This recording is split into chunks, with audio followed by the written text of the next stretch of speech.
back here to another edition of ASTROTALK. I am Mike Acosta. This is George Martin. George is here from the UK. It's his first time here in Houston. Welcome to the Space City, Thank you so much. sir. I know that you have been looking forward to coming out to Houston for many, many years, and here you are. You've been an Astros fan for a long time, and here you are.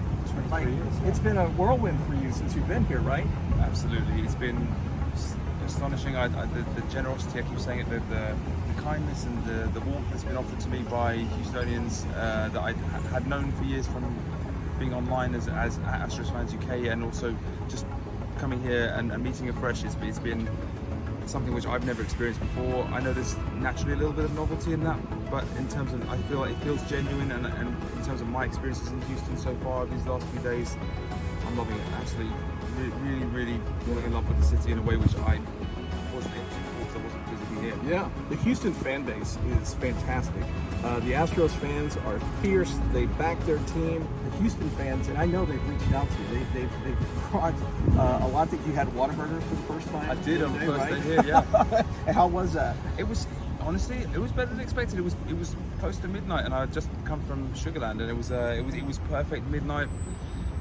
See, that's the Fast way. food. That's See, exactly right what you there. asked for, yeah. Whataburger at midnight, coming back from the game. Yes, that is the you Archetypal did it the Houston experience, way. yeah. That's right. What's been the most exciting thing that you've experienced so far coming out to the games? I would have to say that first game. Well, two things.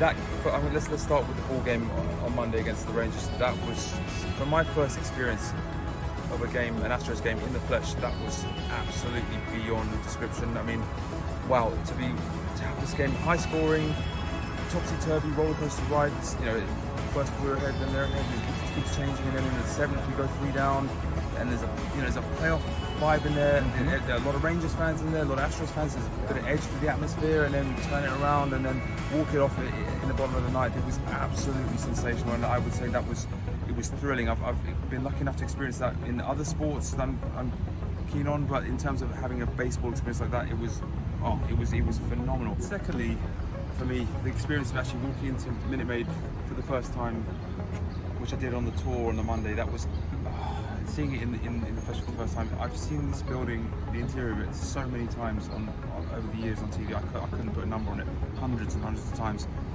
To be there and to walk in there, and I was very keen to do the tour before actually going to the game, so I could really appreciate Minute Maid and all the different nuances and nooks and crannies of the ballpark.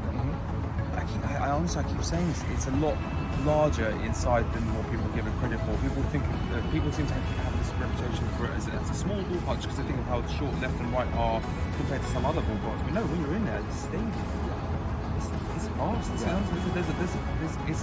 It's befitting for a team like we have, and I'm so glad that it's that way. It was everything that I was hoping for and much more.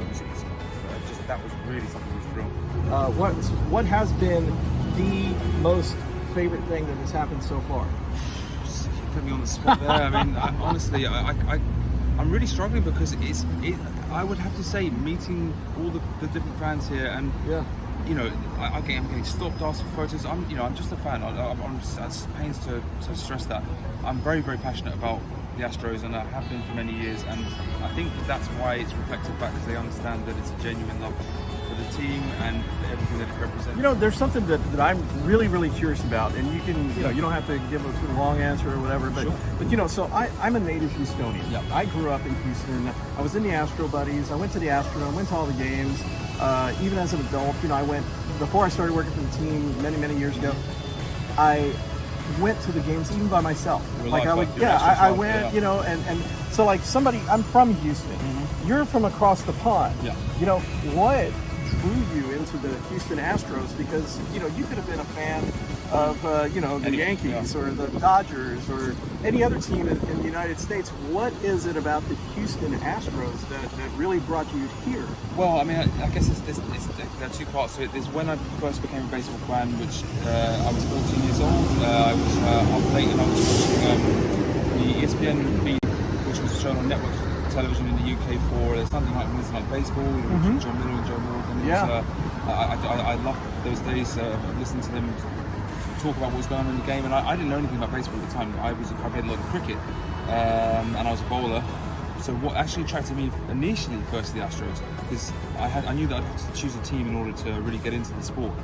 I didn't want to go the bandwagon route, so like I said, the Yankees were off the table immediately because there was a middle of the dynasty. I just think it would have been really cheap, not much fun to suddenly just choose a team that's winning everything.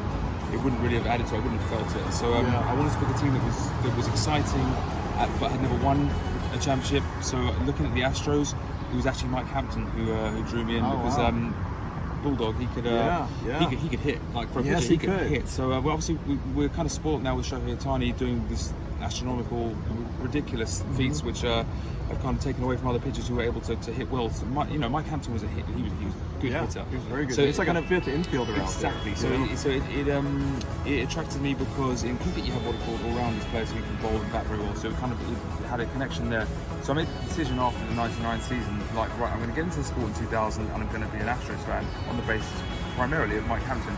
Lo and behold, before the season started in 2000, I traded to the Mets. So I was like, do I follow Hampton and become a Mets fan, or do I stick with Houston and become an Astros fan?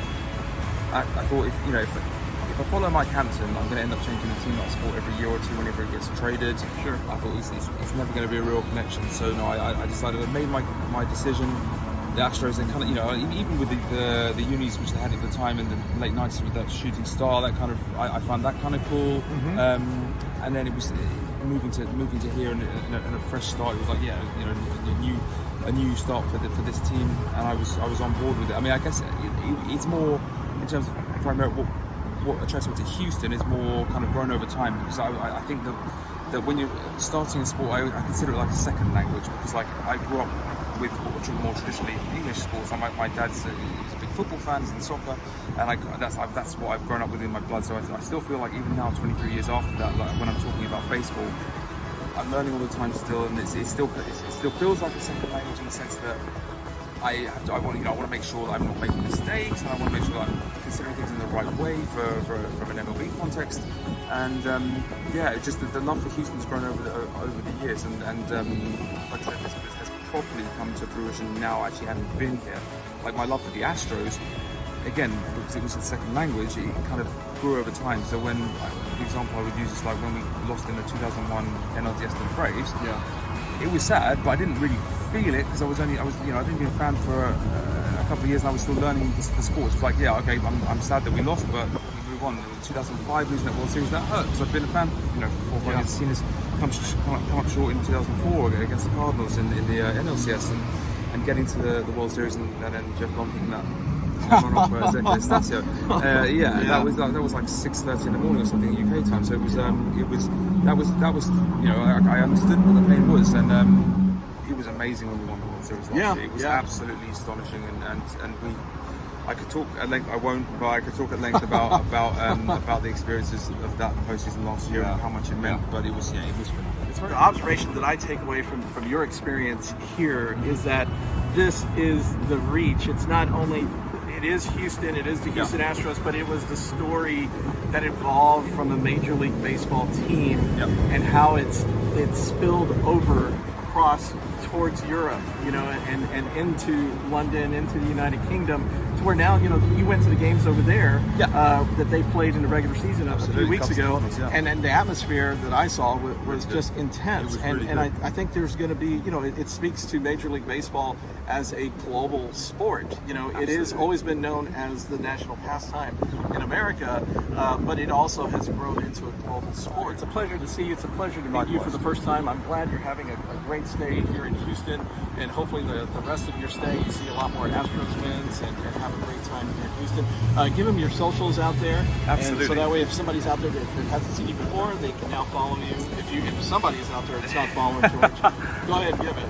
Sure. So if you're interested to follow me on social media, on Twitter it's @AstrosFansUK, same on Instagram @AstrosFansUK, also on Facebook as well, which is George Martin, which is my actual name, and has the display pic of the Astros logo on the Union Jack, but in the Astros colours. Please do follow. I'm always happy to interact with anyone, whether you've got 2 million followers or 2 followers, doesn't bother me in the slightest. I'm happy to talk baseball, happy to talk Astros, and I hope to hear from you soon.